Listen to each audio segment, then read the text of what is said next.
Olá, minha gente, como vocês estão? Estou aqui mais uma vez, essa é a segunda edição do No Balaio da SUI. É um prazer poder estar aqui, poder trazer o meu convidado, a minha convidada, para contar um pouquinho da história deles. Esse espaço que é um espaço de afeto, de escuta, e é uma troca de experiências também, né? Das pessoas contarem um pouco sobre a sua história, sobre a sua trajetória artística, pessoal. Enfim, são pessoas que me inspiram, ou que me inspiraram, ou continuam me inspirando, né? Durante o meu caminho, né? Durante esse meu balaio. E hoje esse meu balaio está muito especial. E é muito doce também, né? Literalmente. Eu recebo aqui um amigo muito, muito, muito querido, um amigo que trabalhou comigo. Tive o prazer de conviver com ele durante mais ou menos uns 2 anos, né?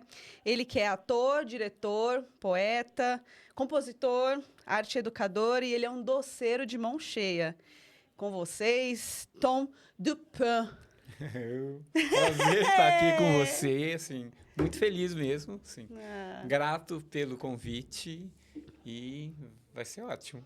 Eu que agradeço você ter topado, porque, para quem não sabe, a gente faz a reserva aqui do espaço, assim, né? E essa reserva ela é bem concorrida, né? Com relação ao horário. Então, assim, você reserva, então é super rápido. Então, acaba o horário, você já tem que achar alguém para entrevistar que tenha disponibilidade. Normalmente são dias, assim, bem aleatórios da semana, com horários aleatórios. E aí eu chamei o Tom e na hora ele falou, posso. Na verdade, você não falou posso, né? Você falou, ai, mais ou menos. Eu falei, meu, se vira. É. Primeiro, Foi Tom, bem assim. me conta, Tom Dupin. Dupin, de onde veio esse nome, sobrenome? Primeiro, o Tom. O Tom. Meu nome não é Tom, meu Eu nome de sei. batismo é Ayrton. E esse nome, é assim, eu fui o único filho que nasci aqui em São Paulo. Meus irmãos tudo nasceram no interior, no meio do mato, né? Eu fui o único que nasci em hospital. E minha mãe, assim que chegou aqui em São Paulo, assim, ela estava grávida, não tinha pensado muito no nome da criança.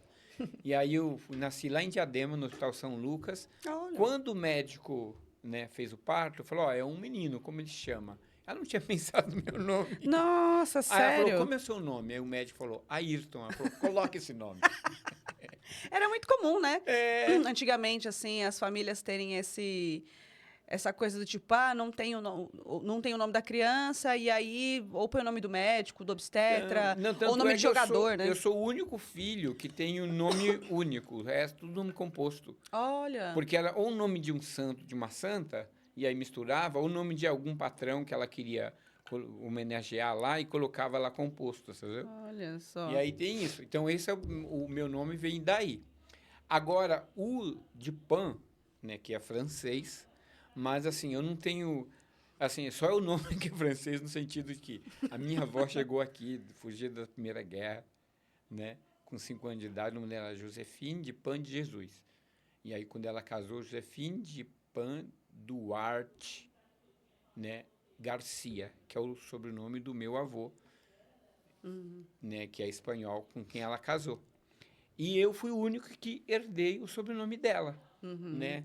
Gostaria de ter dado mais do meu pai, né, da parte do meu pai, que também, meu pai, assim, minha mãe é dessa origem, meio, né, dos Franco. imigrantes que chegaram aqui.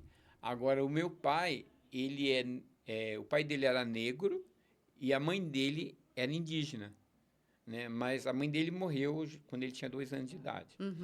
E o pai dele entregou ele para adoção quando ele tinha 5. Então, ele viveu com Nossa. tropeiros, assim, né? E aí eu queria mais essa história, que eu acho muito mais brasileira, que me interessa mais, mas não tem. Que é que menos tem, Que né? é que menos tem. É interessante, né? É. Essa coisa do resgate. A gente estava até falando até com um rapaz que trabalha aqui com a gente, que é o Rafael, e a gente estava falando sobre isso, sobre esse apagamento cultural, né? Que o Brasil ainda pratica, né? Sim. Até hoje, de contar a sua história, de recontar, né? Até eu dei o exemplo do IBGE também, que é uma discussão muito grande, que quando as pessoas vão fazer o recenseamento nas casas das pessoas, as pessoas não sabem exatamente dizer qual que é a cor delas. Porque tem uma referência, qual é a sua cor? Não é a cor que ela, na verdade, se identifica, é a cor que está lá. Ah, Sim. você é branco, você é amarelo, e amarelo seria asiático, né? Aí o pardo, só que aí o pardo ele fica entre o indígena e o preto que não é retinto. Sim. Então, assim, o Brasil tem muitas outras, vamos dizer assim, tonalidades e culturas que não dá para você se resumir a só essas classificações, né?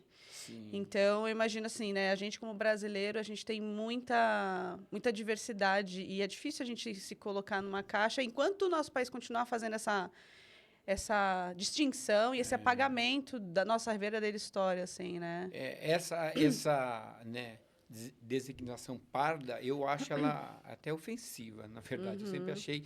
Inclusive, assim, meus irmãos todos, eles estão no registro dele como pardo, né? E eu sou o único que estou como branco. Né? E teve uma vez que isso me incomodou tanto, né? A gente vai conversar melhor sobre isso, eu gosto muito de literatura. Eu escrevi, uma vez, um conto que era a história do menino pardo. Virou até uma peça de teatro lá que eu fiz com meus alunos, que falava justamente disso, assim, de um menino que ele simplesmente caía do céu, né, que era uma história de ficção lá, que ele caía do céu, e aí ele caía em um povoado que as pessoas eram divididas por cores, né? Então tinha os vermelhos, que eram sempre muito mais agressivos, né? Tinha os amarelos, que eram sempre muito inteligentes, tinha os azuis, que eles eram sempre muito bélicos, no sentido, eles se organizavam, e aí tinha os marrons, que eram dominados, né? E aí chegou esse menino que não era uma cor nem outra. E aí colocaram o nome de menino pardo, assim. E aí eu vou desenvolvendo tudo isso para eles entenderem, chegar no final, que esse menino pardo, na verdade, era a mistura de todos eles, assim, né? Porque isso me questionava, assim, né? Então, na verdade, o pardo, ele é uma miscigenação, né? E talvez o pardo seja uma identidade muito nacional. Sim, Né? Mas, sim. então, mas esse nome pardo, eu não gosto muito Pardo, dele. né? Parece cor de papel, de pão. Tem muitas literaturas que falam sobre isso, né? Sobre essa classificação do pardo, tipo assim, pardo é cor de papel. Né? Então, como que pode ser cor de gente, né? Mas me conta, vamos, né, começando um pouco aqui, falando um pouco da sua trajetória. Eu queria que você contasse. Você falou já que você nasceu no hospital, né? Que sua família, né, seus irmãos, né, sua parte familiar nasceu no interior, né, em parteira e tal. Mas me fala depois, logo quando você nasceu, qual que foi o seu primeiro contato com a arte, com o teatro? Como que se deu, né? Você já tinha na sua família alguém que já era do teatro, ou que era artista de algum tipo tinha algum contato, assim, ou não? Não, na verdade, ainda eu sou o único artista da família. Meus sobrinhos nasceram, eu falei, gente, vai aparecer algum artista aí. Aí, não. Agora parece que as sobrinhas netas que estão agora, eu falei, gente, essa vai ser, fico lá indicando. Mas esse meu contato com a arte, né, nem foi muito com relação ao teatro, foi indo para o teatro. Começou com a música mesmo. Assim, desde criança eu sempre gostei de cantar, cantava música do Nelson Ned, do Roberto Carlos, assim, ficava cantando. Não, porque eu imagino você criança cantando Nelson Ned. Minha mãe adorava, as vizinhas adoravam cantar. Então eu já gostava disso. Aí quando eu fui para a escola, e eu também sempre tive esse contato com a literatura, eu comecei a fazer poesia. Aí eu fazia poesia, as professoras pediam para eu apresentar lá no dia de alguma... Né, fiz poesia de Tiradentes, fiz poesia de Dia da Pátria, né? E, inclusive, tem uma história que eu sempre conto para os meus alunos, que, assim, quando eu... nessa época do negacionismo, as pessoas estavam acreditando realmente que tinha gente que né, questionava que tinha tido ditadura militar. E quando eu tinha 10 anos, eu tinha aula, era tudo junto, aula de história, matemática, ciência, era uma única professora que dava, né? E aí, no primário, isso. A professora saiu de licença, aí foi um rapaz lá, ele fazia história na USP. Era um estudante de história, ele foi lá de uma maneira muito progressista, né? Ele chegou lá para dar aula para gente. Você tinha quantos anos nessa época? Tinha 10 anos. E aí, a idade do meu filho. e aí ele pegou ele fazia assim, ele dava uma aula de ciência, uma aula de matemática. Sim. Né? Aula de matemática, assim, essas exatas, ele era mais, né? Mas as outras, ele falava assim, vamos agora ver o que a gente aprendeu com isso. Aí a gente podia contar, poderia desenhar, poderia escrever o que quisesse sobre aquele conteúdo que ele tinha dado. Todo mundo adorava, né? Ele era bastante simpático, não levantava a voz com a gente. Naquela época, sabe que as professoras até batiam na gente, né? Apanhei muito de professora. E aí, ele não, e todo mundo apaixonado pelo cara. E aí, de repente, acho que ele estava estudando isso lá na USP, sei lá, ele começou a falar justamente do projeto de ditadura militar, desde 64, com a gente, criança ali, ele começou a falar falou de 64, falou do AI-5, né, não sei o quê, explicando, e eu sempre fui muito atento, assim, sempre gostei muito. E aí, quando ele pediu para escrever sobre isso, né, escrever, ele trazia umas revistas da Manchete lá, que ele colocava pra gente recortar. Manchete, né, gente. fazer... Tem gente que não sabe nem o que é isso. Tinha a revista Cruzeiro, tinha essas coisas tudo lá. Ele trazia lá pra gente, né, picar lá e fazer desenhos, colagem, né?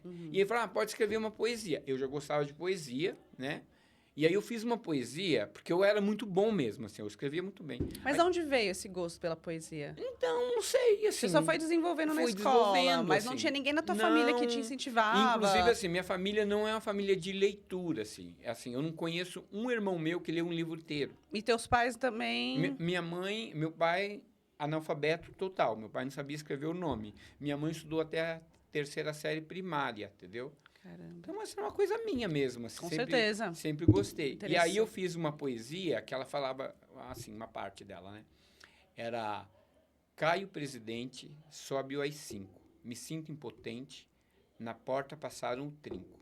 Treme a minha voz, já não tenho pátria e nem casa. Sou como o albatroz de quem cortaram as asas.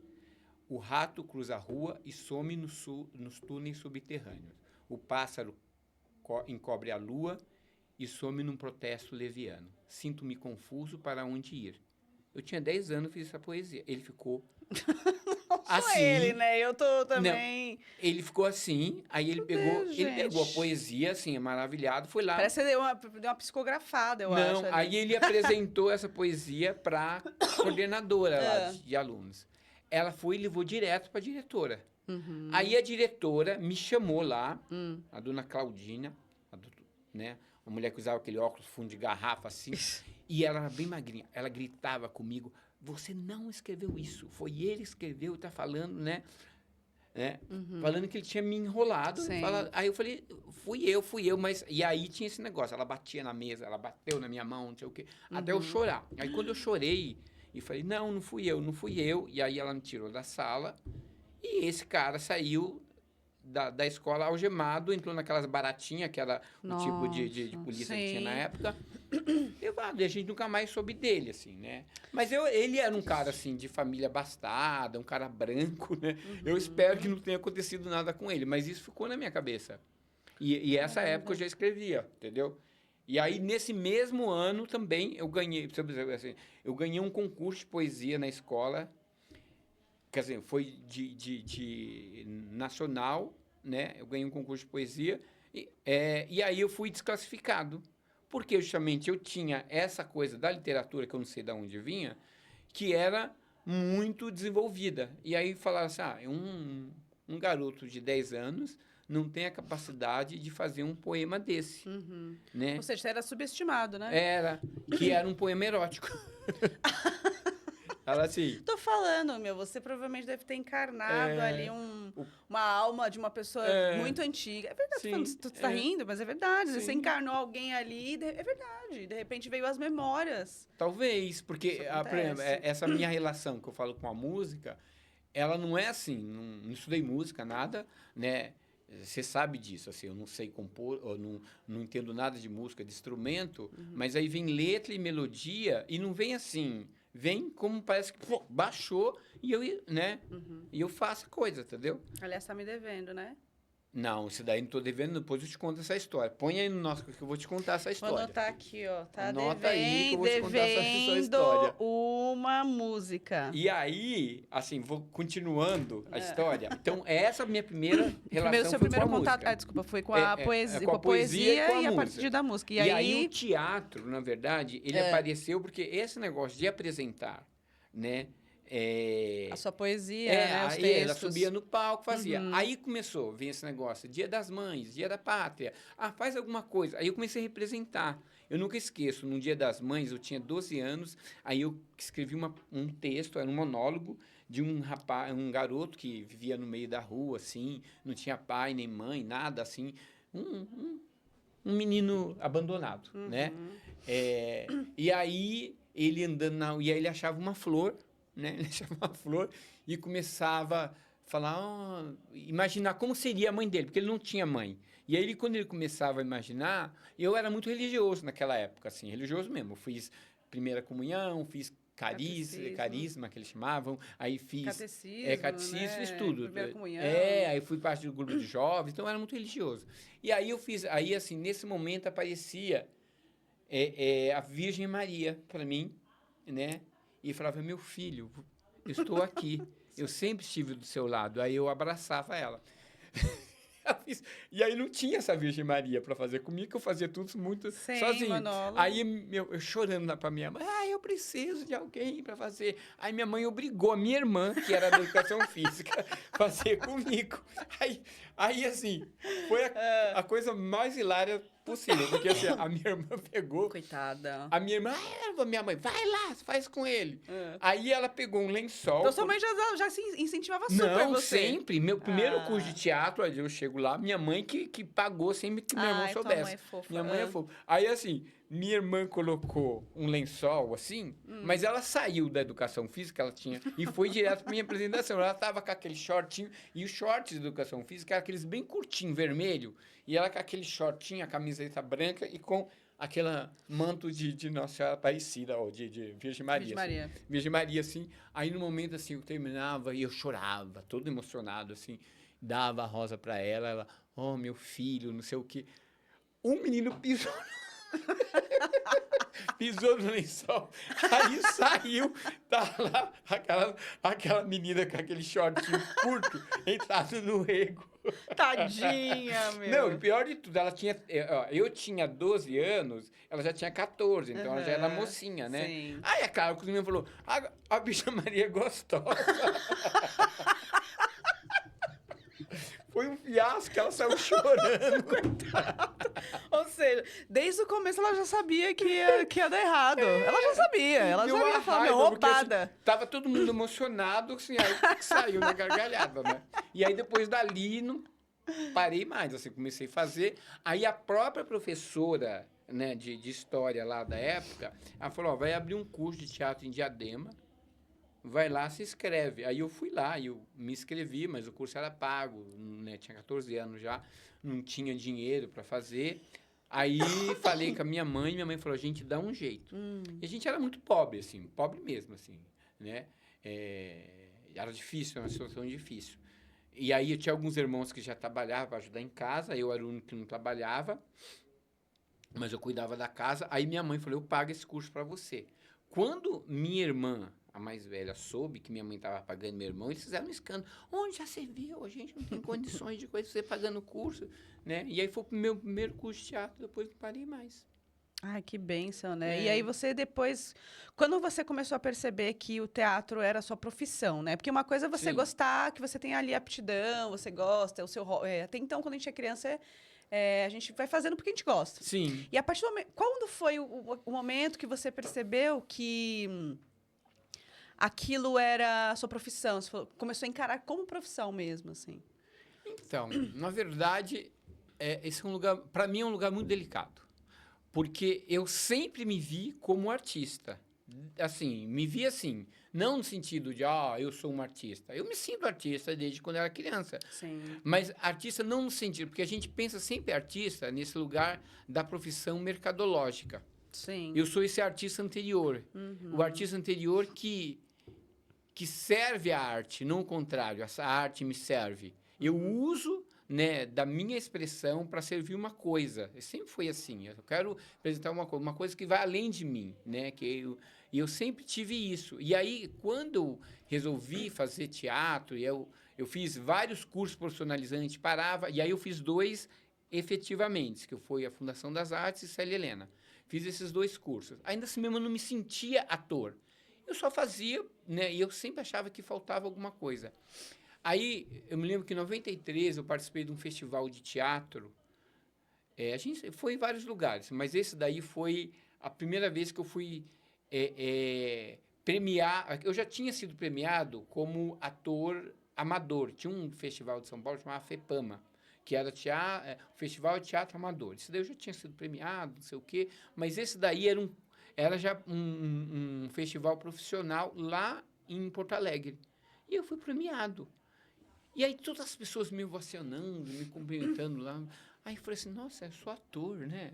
Pensei sobre isso. Mas quando eu pensei assim, eu sou ator, quando eu falei assim, eu sou ator, foi a partir daí que toda vez que eu fazia uma peça, eu estava ensaiando, eu percebi que me deu uma segurança, me dava mais aquele desespero, aquele medo, Aquela né? ansiedade, né? Uhum. Assim, aquele fiozinho na barriga sempre dá, mas não me dava isso. Mas eu nunca me vi nesse lugar do ator que vai ganhar dinheiro com isso.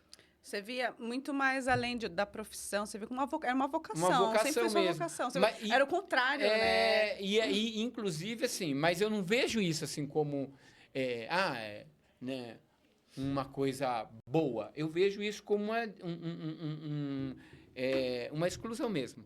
Porque é o seguinte, essa questão de oportunidade, né? Quantos artistas, você tem artistas bons, eu nem estou falando de mim, né? Eu conheço muitos artistas, amigos meus que pararam com teatro, não sei o quê, porque não tiveram oportunidade. E eu não estou falando oportunidade de sucesso, porque a gente tem essa ideia de que um artista, seja ele ator, cantor, não sei o quê, só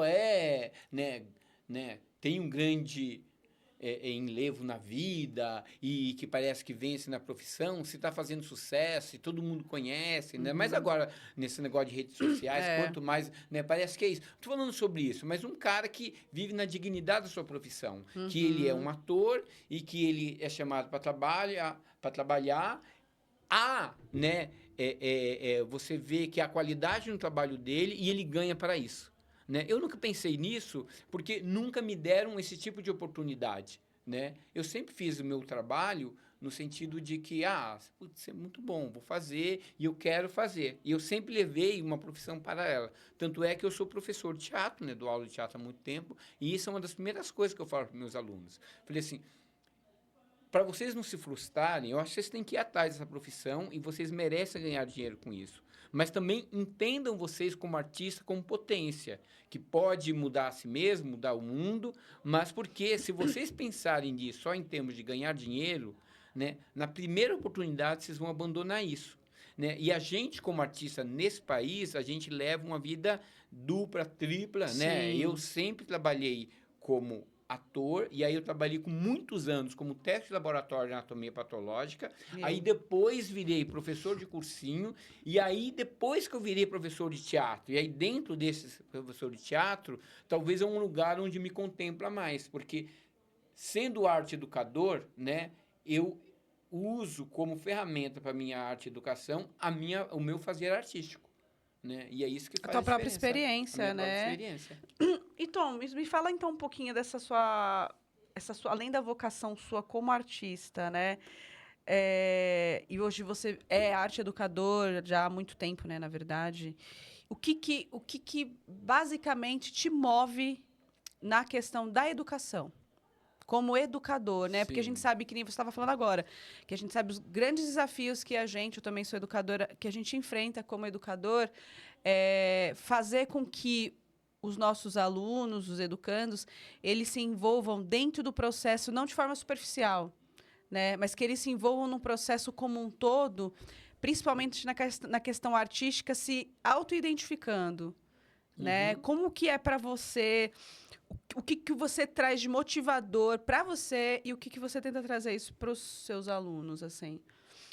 E você passou por um monte de lugar sim, já, né? Então, aí assim, isso, para eu responder isso, existe uma trajetória aí. Porque também, assim, quando eu falo que eu sou artista, porque o artista está intrínseco em mim, né? E aí, inclusive, assim, eu não vejo isso, assim, desde quando eu sou artista, eu tinha essa consciência. Essa consciência vem depois, eu olhando minha trajetória, eu falo, nossa, eu já era artística, né? E aí isso, bacana, assim, e aí eu vejo a potência que foi se desenvolvendo enquanto artista, né? Isso é uma coisa. Agora, quando eu entro nessa questão da arte e educação, foi uma coisa que veio de cambulhada com as batatas, entendeu? Não foi assim, porque o que me levou a ser arte educador, né? Eu tinha uma profissão que era técnico de laboratório de anatomia patológica, estudei para isso. Aí depois eu não aguentava mais trabalhar em hospital, comecei Meu, e por que isso? porque eu fiz biologia. Mas por que você fez biologia? Porque eu sempre gostei de biologia, mas assim, até hoje em dia, as pessoas fazem biologia, pensam que vai fazer biologia marinha, que vai lá, né, estudar o DNA de não sei o quê, e a pessoa vai dar aula de biologia, né? No cursinho. Não, nem... Ou às vezes ensino fundamental, né, na escola. Ensino fundamental, ela vai ensinar aquilo que ninguém nunca vai usar Vai na usar vida. mitocôndrias. Mitocôndrias, umas coisas que ninguém vai usar na vida. E aí, mas aí eu tive, né, foi até bom, porque eu tive esse caminho de ir para a área de anatomia patológica, que era um campo bacana, que eu me interessava, estudar células, aí, mas é hospital, e assim, você trabalhava com doenças cancerígenas, Caraca. né? E assim, era pesado o ambiente, e também muito insalubre, né? Não era só isso, essa área médica exige muito de você, né? Médico, ele trabalha quase 24 horas né, mas ele ganha. Né? Agora, os subalternos trabalham também tudo isso e não ganham, são explorados. E esse lugar, quando eu comecei a perceber, eu falei assim, vou sair dessa área, não posso ficar nesse lugar de exploração. Foi aonde eu falei assim, então vou estudar alguma coisa que eu quero. Aí, na verdade, eu entrei em jornalismo na Unesp, mas era em Botucatu, e em letras na USP. Aí eu falei, eu vou pegar letras na USP, que era linguística, que é mais perto, e é tudo a mesma coisa, não é? Então não né? Talvez jornalismo não estaria dando aula em cursinho. Aí eu fui dar aula em cursinho, e aí, naturalmente, um amigo meu, né, que dava aula de teatro, ele foi fazer um filme, ele ia fazer um filme e uma novela. E aí ele não ia poder mais. Eu falei, você podia dar aula lá. Ele te deu essa sugestão. Aí eu falei assim, nossa, eu tô querendo sair da área, vou lá. E fui dar aula para criança. Meu primeiro lugar que eu dei aula foi em 96. Isso, comecei a dar aula para criança de teatro. Olha. E aí, mas eu não tinha experiência com isso. E aí talvez aí foi minha primeira pedagogia. Que aí depois tu falou assim, essa pedagogia, que eu falo assim, minha primeira pedagogia, depois, em 2002, eu li um livro que eu falei, nossa, eu já usava isso. Que é o Mestre Ignorante, do Rancière, que ele fala sobre aquilo de você ensinar aquilo que você não sabe, né? E aí, quando eu vejo isso, aí eu tive outro mestre, lá já na Letras, logo no começo, eu tive a felicidade de ter umas 4, 5 aulas com eles, porque quando ele ia dar aula lá na educação, todo mundo corria para dar aula com ele, que era o Paulo Freire. Nossa, E que aí, incrível. uma das coisas que a gente percebia claramente, depois virou um livrinho isso, que é o Pedagogia da Pergunta, né? E aí, nesse Pedagogia da Pergunta, que também assim, eu falei assim, nossa, eu já aplicava isso. Quando eu penso nisso. Muito louco, né? Que essa coisa assim, quando eu comecei, e com criança é muito bom, porque se de vez eu chegar lá e impor uma coisa com as crianças, jogos teatrais, por exemplo, eu percebia, eu propunha para eles, o que vocês querem fazer? E aí, em cima dessas brincadeiras que a gente tava, eu trazia por jogo teatral mesmo. E aí, dentro disso, eu acabei, né, me envolvendo com as crianças, e aí sim que eu comecei a ler a literatura, né, das metodologias, tanto de jogos teatrais como improvisação, para poder. Mas antes, eu fui neles. Então, aí eu comecei a desenvolver para isso, entendeu? Então, a partir disso, eu comecei a gostar cada vez mais. E aí, em 2001, eu tive a oportunidade, essa escola que eu dou aula até hoje, me chamaram para dar aula numa escola profissionalizante. Até então, dava oficina. E aí, sim, quando me chamaram para dar uma aula na escola profissionalizante de formação de atores, exigiram de mim duas coisas. Primeiro, metodologia e também um plano de ensino. E aí o plano de ensino tinha que ser ligado à secretaria. Então eu tinha que ler vários livros de acordo ali com as metodologias para poder, né, e eu era aula de teoria do teatro ainda, comecei a dar. E aí depois eu queria dar aulas práticas. Eu falei, não, você tem que ter formação, não era formação em letras, tinha que ter formação em cênicas. Foi onde eu fui fazer direção teatral. E aí cada vez mais eu fui me imbricando para esse caminho, né? Ou seja, o mercado de trabalho foi exigindo para que Sim. você se profissionalizasse mais com relação à arte cênica. Só que Sim. você já era um profissional, mas que você precisava de certas formalidades. E aí, né? dentro desse caminho, onde que abriu um caminho muito mais, porque a gente sempre pensa esse fazer artístico e esse caminho da formação artística ou do desenvolvimento, né, pessoal de cada indivíduo, do ser, né, ele desenvolver suas habilidades a partir de práticas artísticas, né? Mesmo para a criança é assim, você não pensa que a criança vai ser uma artista. Mas aí, em 2013, eu fui dar aula na Casa da Solidariedade. Foi o primeiro lugar que eu fui trabalhar com crianças e adolescentes em situação de vulnerabilidade social. E aí, disso, eu comecei a perceber, não, gente, aqui, não adianta eu chegar aqui e querer exigir dessas crianças um fazer artístico, né? Eu tenho que entender a potência deles, assim, primeiro, assim, o que eles querem se expressar, o que eles querem, e depois disso, não é só o que eles querem se expressar, mas o que os prende, né? O que é esse lugar? Porque é uma formação muito traumática para eles, assim, né? Essa carência. E aí, isso... tinha um cara que eu já tinha lido muito, ele sempre, assim, para mim, ele é um cara de cabeceira, que é o Antonin Artaud, né? E aí ele tem um livro que é o Teatro Seu Duplo. E aí tem eu gravei essa parte, tem uma parte do prefácio dele que veio nesse momento como um assombro, que ele fala assim, antes, né, assim, de retornar à cultura, né? Quando ele fala assim, nunca o mundo precisou tanto de cultura, né? Ele falou assim, mas antes de retornar à cultura, eu percebo que o mundo tem fome. E como eu posso falar de cultura para pessoas que o pensamento volta unicamente para a fome? Aí ele diz assim, então isso me obriga a extrair da ideia, da cultura, ideias cuja força viva seja idêntica à da fome. E é esse lugar, assim, mais do que a fome física, essa fome de viver. Sim. E aí, quando você descobre essa potência nessas pessoas, e principalmente assim, quando a pessoa... Porque uma pessoa que vive em situação de vulnerabilidade social, ela é, acima de tudo, um sobrevivente. Sim. Né? E um sobrevivente, nossa, ele tem muito mais força do que um vivente. Com certeza. Né? E aí, isso é um assombro. Né? É a situação de espanto que o Artaud fala, quando a gente vê essa pessoa se expressando. Porque é uma questão de vida ali.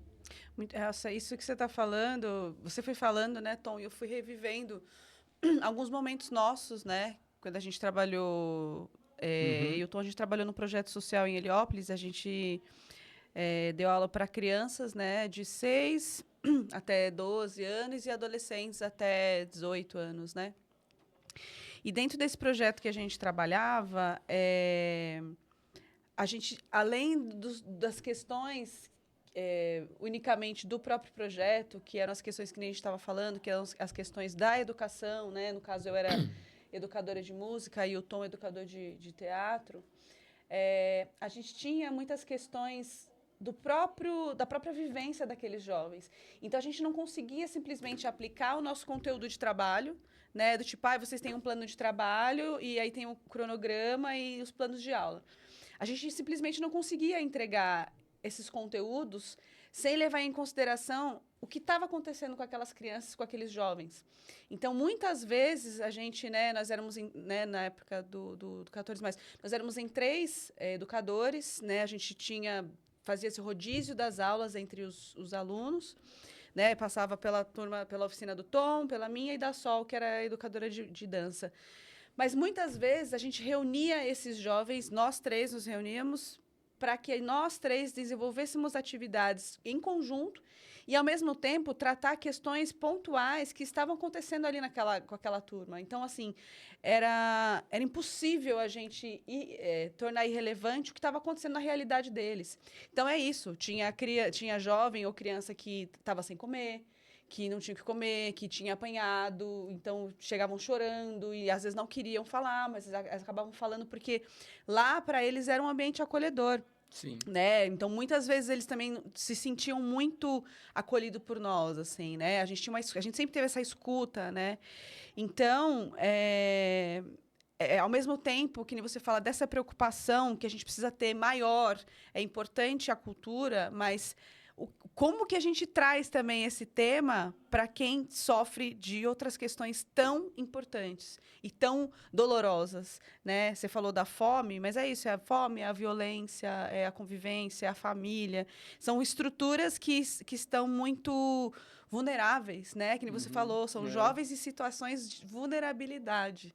Então, a vulnerabilidade, ela permeia pela fome, pelo saneamento básico, pela família, estrutura. Então, assim, são muitas questões que a gente não tem como, por exemplo, que nem você falou, dar o mesmo conteúdo para uma sala de jovens de classe média, numa escola particular, ou um curso profissionalizante, como para jovens da periferia, em Heliópolis, que é onde a gente dava aula, por exemplo. Sim. Né? E dentro do que a gente estava falando, Tom, se você pudesse reescrever algumas políticas públicas para a arte e para a educação, hoje, o que você acharia, o que você acha que seria, de repente, fundamental, que, de repente, a gente poderia incluir, ou excluir, ou pensar, sabe?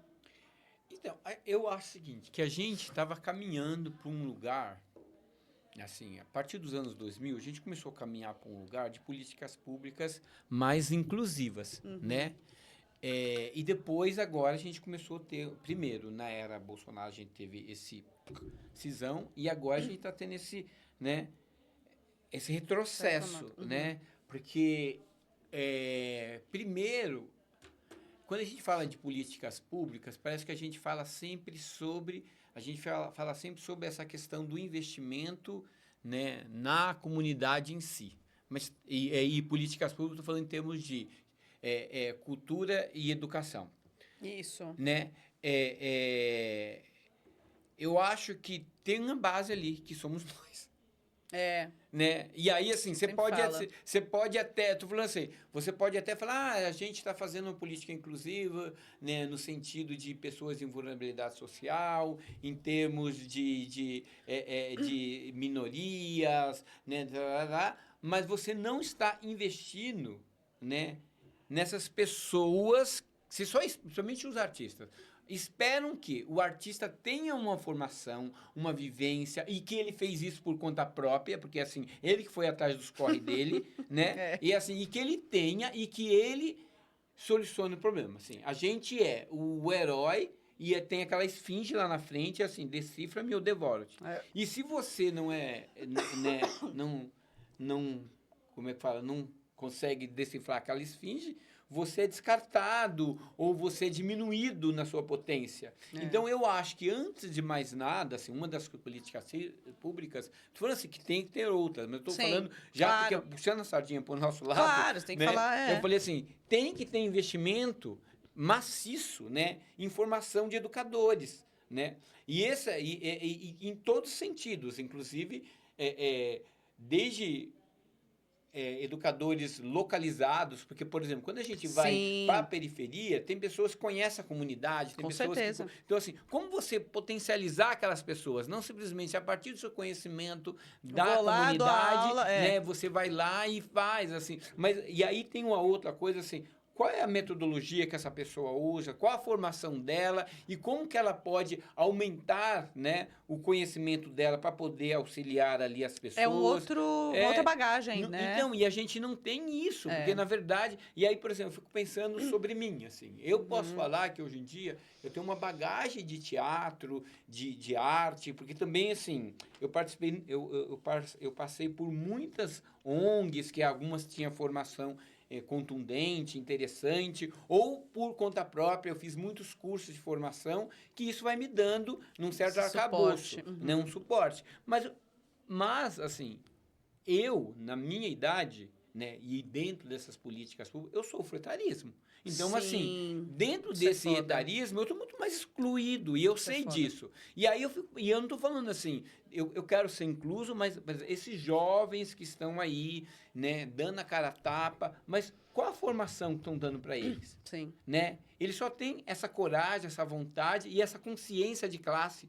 Eles têm uma consciência de classe, os jovens educadores de hoje, que eu acho estupenda. Mas, assim, não estão dando formação para eles. Se vira, vem aí Entendi. com o seu discurso e assume. Então, dentro disso, a gente vai lá como guerreiros, lá, né, na batalha, não importa se você é velho, se você é novo, mas, assim, você vai com a tua bagagem e, às vezes, a tua bagagem, ela não tem essa sustentação, Sim. né? E eu acho que, então, as políticas públicas têm que investir em educadores. Com certeza. Né? E arte-educadores, principalmente. Ah, não, com certeza. Até, você deu esse exemplo, até, por exemplo, a gente sabe que a gente, muitas vezes, no nosso trabalho, a gente encontrou crianças com um transtorno de espectro autista. Uhum. Como que você prepara um educador para dar aula para uma criança que tem um transtorno de espectro autista? Você precisa dar um curso, você precisa dar um treinamento, você precisa de treinamentos. É muito específico.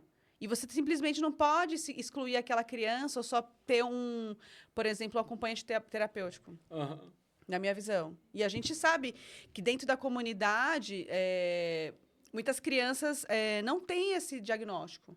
Os pais não sabem. Sim. E aí eles a gente que vai descobrindo, né? Então, que eles estão ali por com exemplo, esse tipo de formação, ou até mesmo a formação de Libras, por exemplo. Sim, exato. Por exemplo, porque já que a gente está sendo inclusivo, e dentro da educação, assim como a alfabetização é uma coisa básica e obrigatória, sei lá, né, tanto para criança como adulto, como tem o EJA, não sei o quê, deveria ser esse tipo de formação, seja lá da inclusão do aspecto autista e de outras neurodivergências, só um exemplo, ou como, por exemplo, né, ou a Libra, deveria ser, né, a formação básica para qualquer educador, e não que o educador deveria tirar isso do seu bolso. Exato. Que assim, eu resolvi ser educador, ou vou ser educador, e que tenha esse curso gratuito de forma, né, efetiva, porque aí eu posso, por exemplo, eu já cheguei em lugares para dar aula, um amigo meu pediu para eu substituir ele, né, e aí, mas ele não tinha me avisado.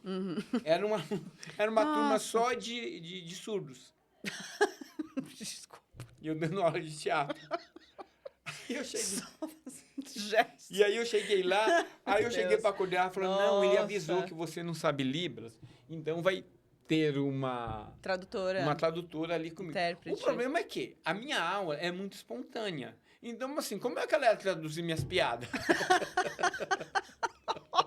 Nossa, que roubada! Que roubada! Assim, eu dei 2 semanas de aula assim, completamente. Nossa, engessado, né? Não, mas é que eles, assim, os alunos, eles eram bem Ligeiros, disponíveis e criativos. Então, assim, é claro que muitas coisas, muitos liam lábios ou entendia. E a gente começou lá num jogo de mímica, mas eu não sabia, assim, eu tava me sentindo um canastrão ali, entendeu? Vendido! Vendidaço. Pois é. Putz, meu, essa roubada, né? É só roubada.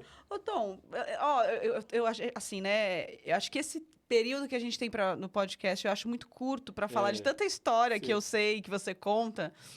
Mas eu queria que você contasse um pouquinho pra gente das pessoas que você já contracenou, que você estudou. Você falou que você estudou com o Fábio Assunção? Mas foi na Fundação das Artes.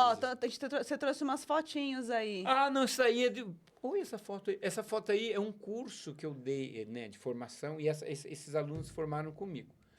E todos eles, assim, não, isso aqui não, isso aqui virou negócio de RH, né?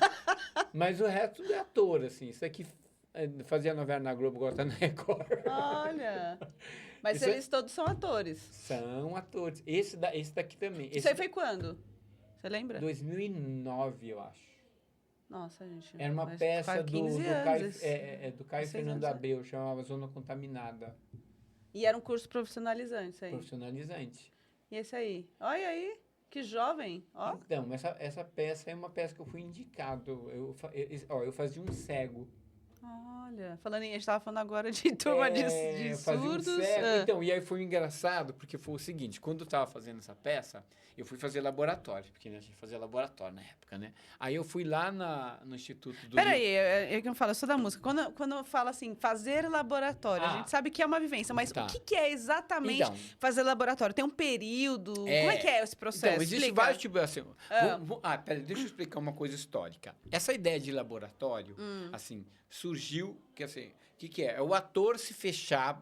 Laboratório pode ser várias coisas, mas o ator se fechar em algum tipo de experiência ou de vivência ou de estudo que vai aprofundar ele sobre aquilo que ele está pesquisando ou que ele está estudando, Certo. né? E aí esses laboratórios, assim, eles passam desde estudos, né, realmente literários, de coisas, aprofundamento, Teóricos, né? Teóricos, como vivências, né? Então, às vezes, e aí as vivências, por exemplo, se você está construindo um personagem, né? Uma vez a gente estava fazendo uma peça do Plínio Marcos, e aí era eu, Fábio, Assunção, a gente fazendo. Olha. E aí a gente tava fazendo na Havaiana Carne. E aí tem aquela prostituta, que é a Neuza Sueli, não sei o quê. E aí a gente foi ali no puteirinho ali do centro e a gente ficou lá no puteiro, conversando com as prostitutas, com os cafetãs. E assim, semanas, assim.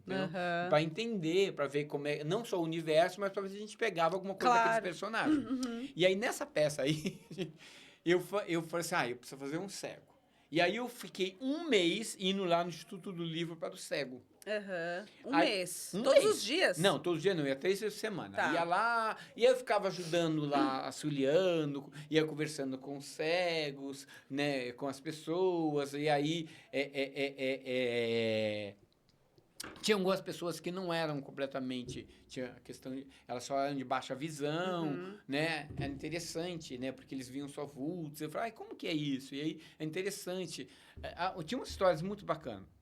E fiquei muito amigo deles. Aí, depois de um mês, eu falei, acabei, vou embora. A mulher falou, então tá, agora você vai ser formado aqui nessa seu laboratório. A coordenadora falou, e ela me deu uma bengala.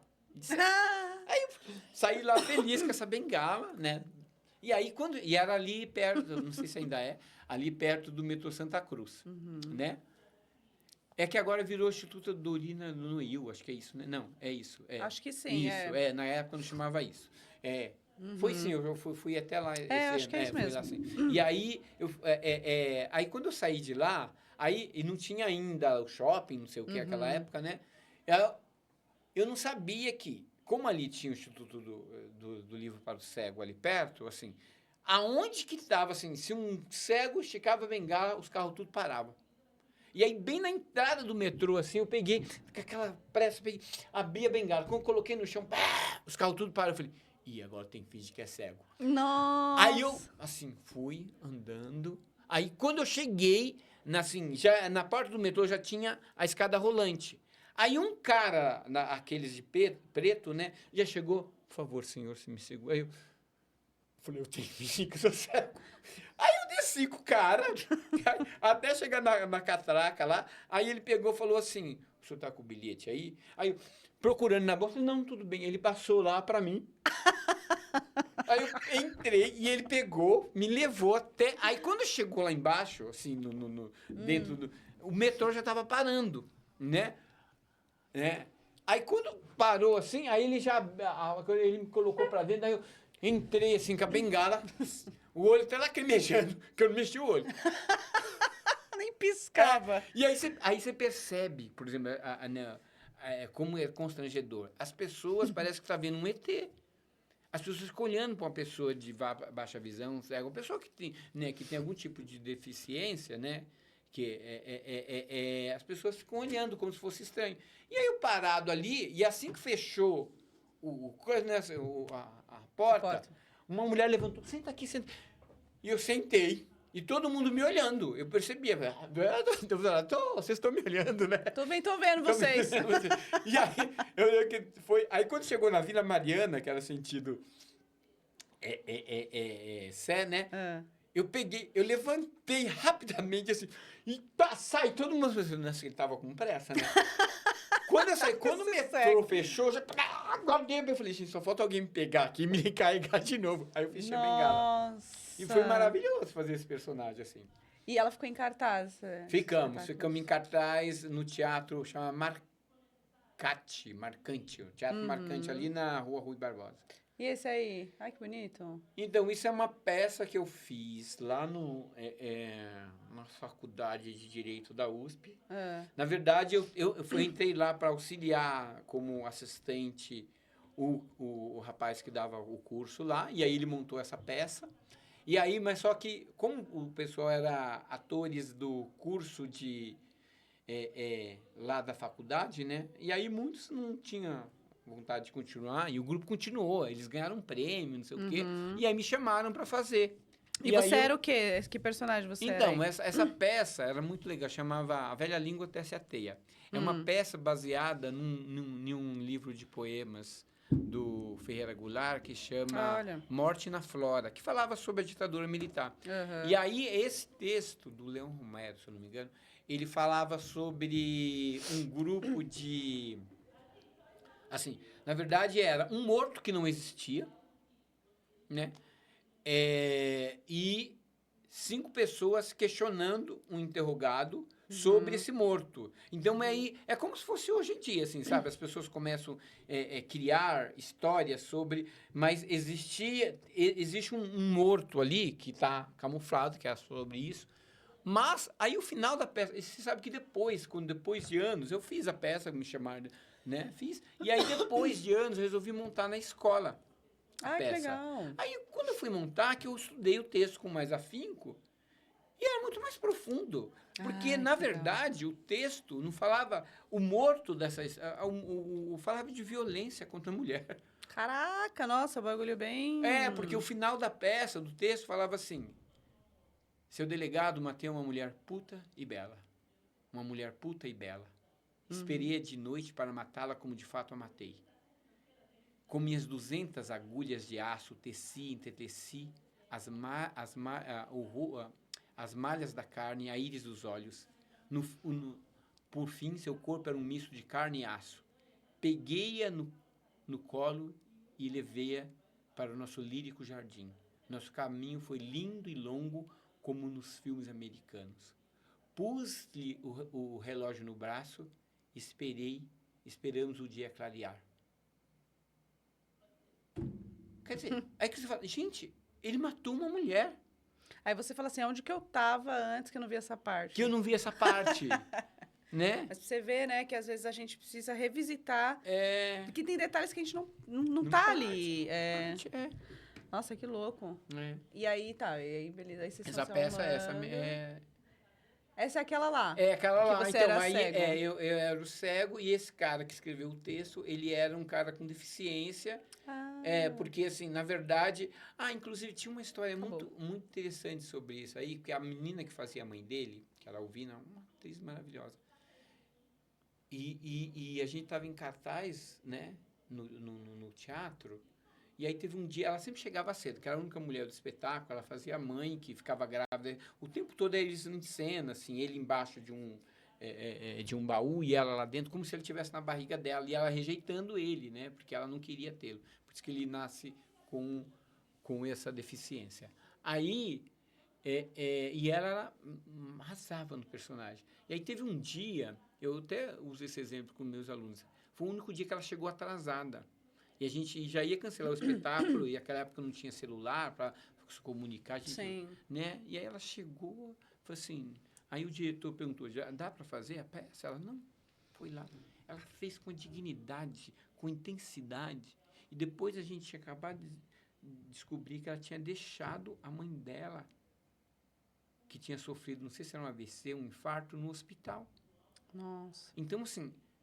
O ator que, assim, usa a própria, né, essa experiência, sua dor, e transfere isso como energia, entendeu? Isso muito incrível. É incrível, assim. Isso é muito incrível, aí, né? depois do espetáculo, ela chorou loucamente, assim. Caramba, que incrível. Agora, vamos falar de uma parte que eu adoro. Comida. Para quem não sabe, ou para quem já sabe, o Tom é uma pessoa que faz doces maravilhosos, assim, doces maravilhosos. Inclusive, eu nunca vou esquecer do meu bolo de aniversário. Ele me fez um bolo, gente, desse tamanho, de chocolate, recheado com morango, brigadeiro. Você levava pra gente no trabalho brownie, bolo de pote, doce. Tinha aquela tortinha lá, era a Roberta? Era a Roberta? Samantha. É outra mulher. Levava uma. Carolina, Gente, Samantha, essas várias coisas. mulheres. Gente, mas assim, da onde que você começou esse seu amor? Porque você. As coisas Sim. que você faz, Tom, é sério, são maravilhosas, assim. Você sabe que tem uma coisa que eu acho o seguinte, assim, que eu falo para os meus alunos pertinho. também, eu falo para os meus alunos isso, que eu falo, gente, se vocês querem fazer arte, e aí eu falo a arte em todos os sentidos, Sim, né? todos os aspectos, Você né? precisa de 3 coisas, eu falo para eles. E aí depois, é claro que para ser ator, eu falo que essas 3 coisas ao quadrado, que a partir dessas 3 coisas vão desenvolver outras 3 coisas que vão culminar em outras 3 coisas. Mas essas 3 coisas eu acho que tá básico para a vida, que você precisa ter paixão, né? E eu falo da paixão porque a paixão é aquilo que, né, que te arrebata. Você, quando está apaixonado, você não consegue ver obstáculo, você consegue superar todas as coisas, você se entrega para aquilo, né? Sim. E não importa o tipo de paixão. Então, essa é a primeira coisa, assim. A minha arte, assim, quando eu cozinho, né? Eu faço com paixão.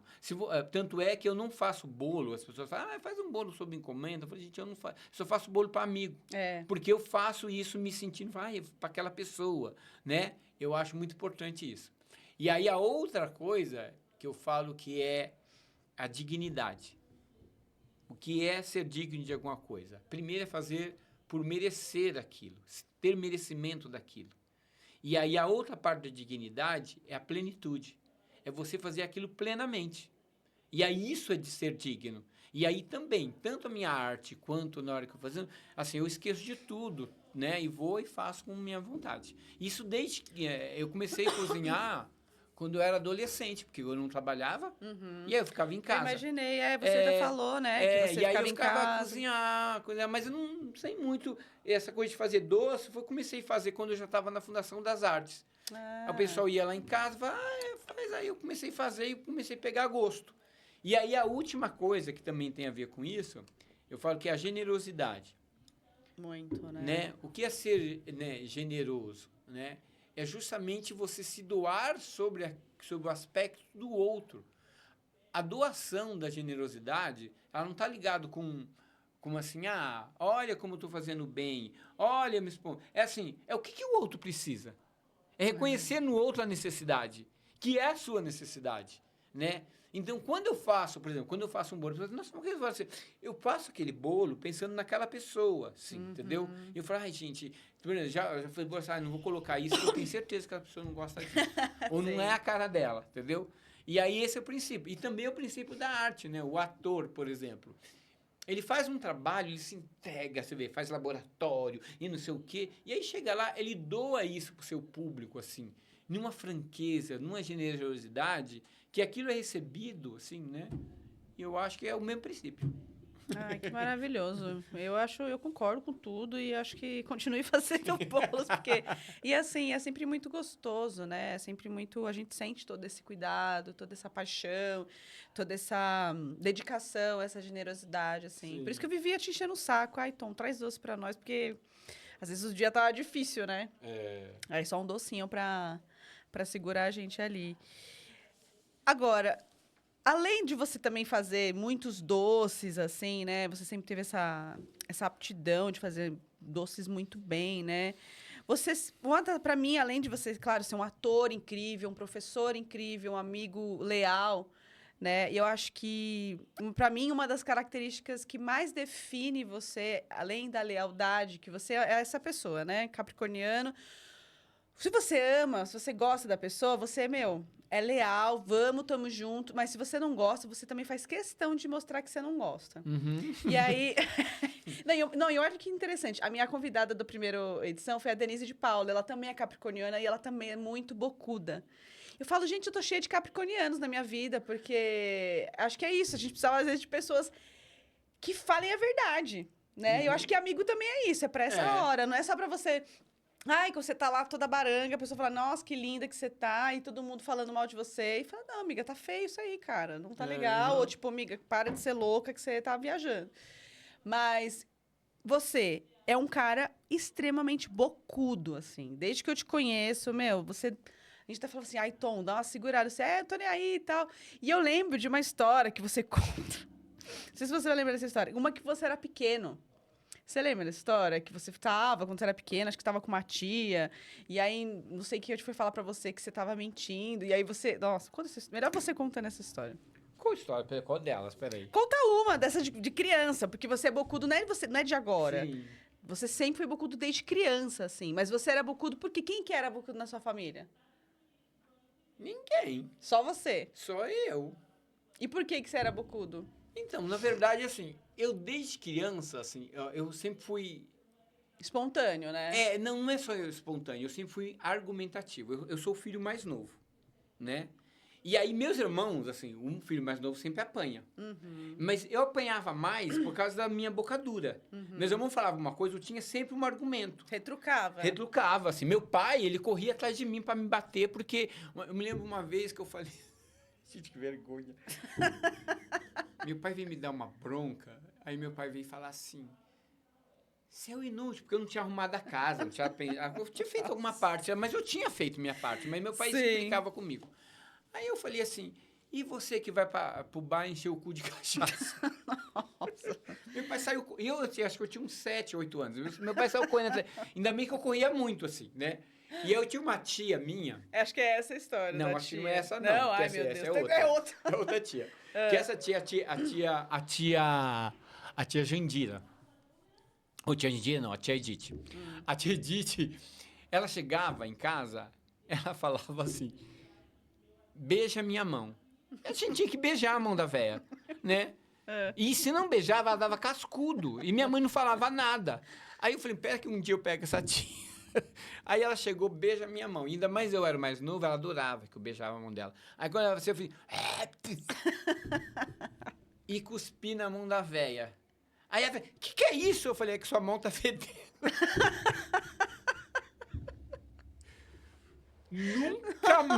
Nunca mais ela pediu pra eu beijar a mão dela. Assim, sério? Eu fiz isso. Ela ficou, coitada, ela ficou traumatizada. E aquela história do metrô, lembra? Do qual delas?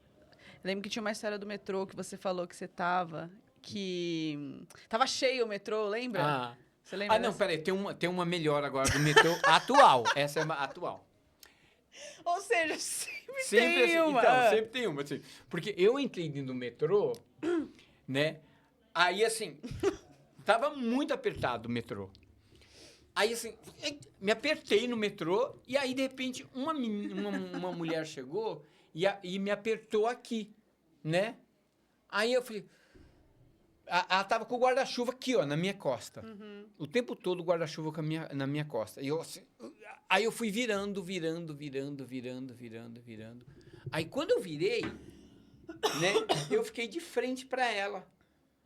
Aí ela falou assim pra mim, você vai me assediar?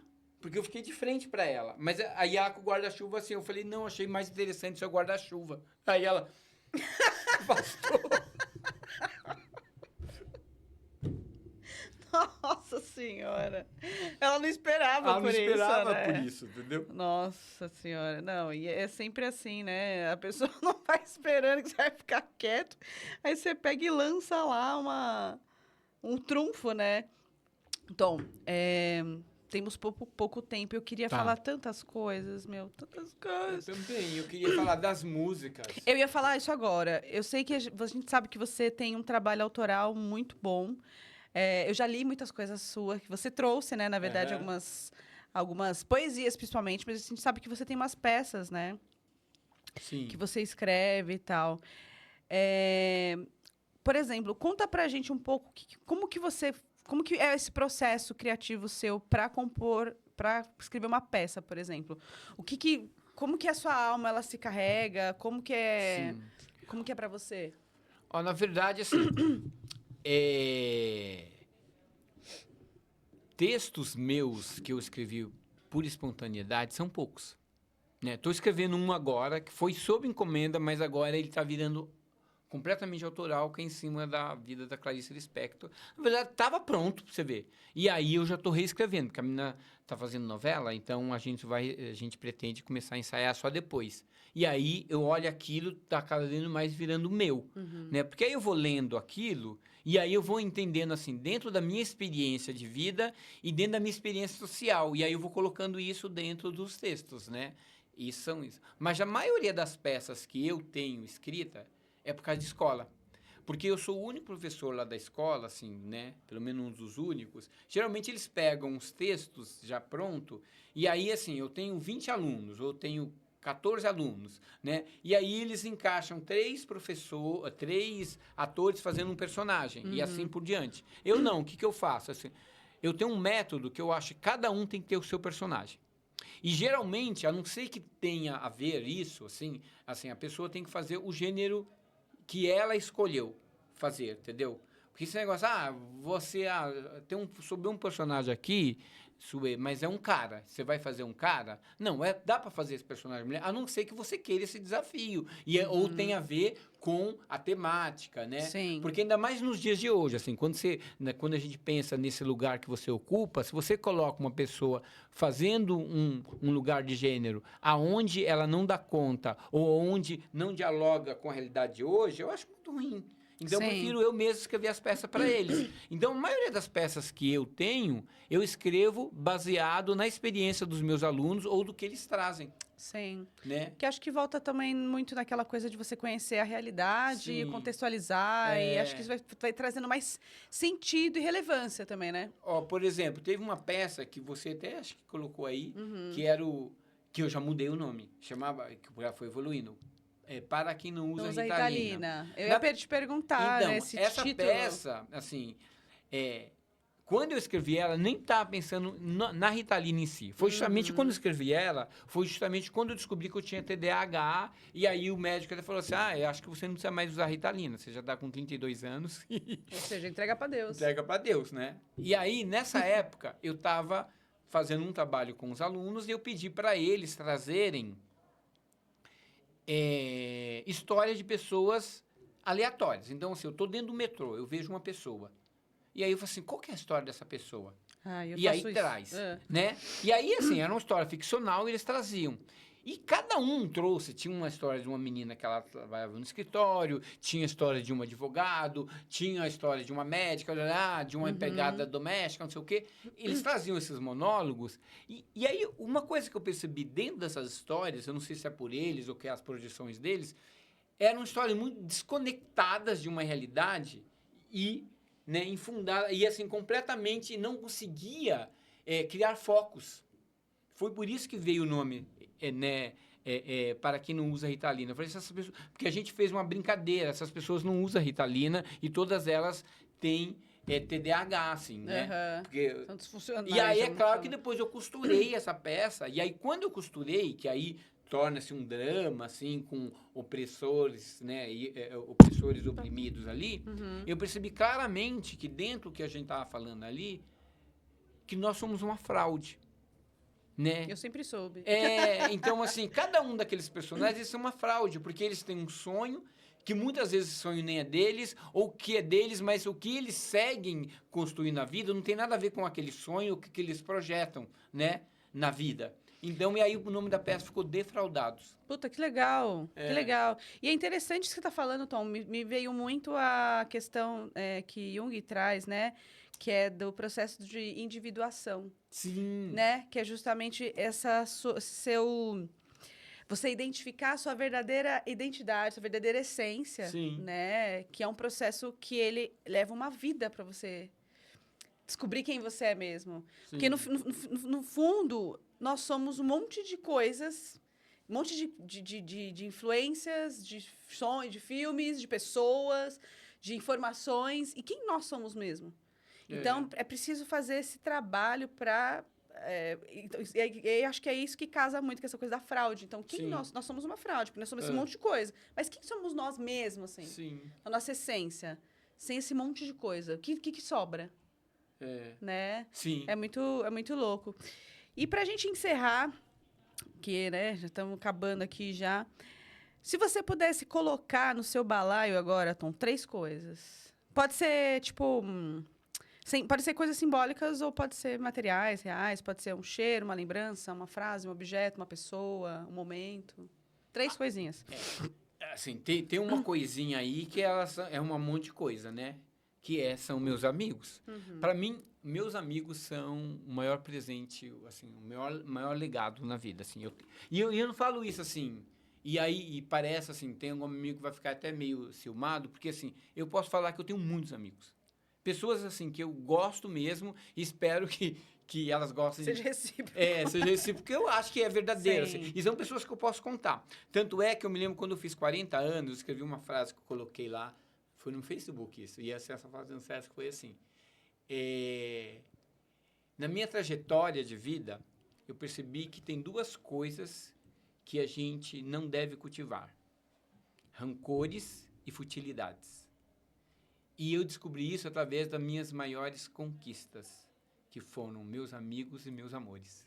Ah, que foda. Então, eu acho que é isso. Então, esses meus amigos estariam no meu balaio. É claro que minha família, que apesar de tudo, assim, quando eu olho, assim, eu sou tudo que eu sou por causa da minha família, ela tá ali, né? E depois, assim, colocar, assim, um sentimento, assim, é o sentimento de gratidão. Eu acho que esse sentimento, ele me move, assim, porque tem hora quando eu vou desabar, eu falo assim, não, gente, eu sou grato por alguma coisa, meus amigos, eu sou grato por... Acabei de resgatar um cachorro na rua. Ah, eu vi a foto. Então. Isso é muito louco. E aí, tem gato. O Tom é dessas pessoas que saem pegando gato na rua, leva pra casa, cuida, vou virar a véia louca dos gatos. Vai levar. Que lindo, amigo. E acho que é isso.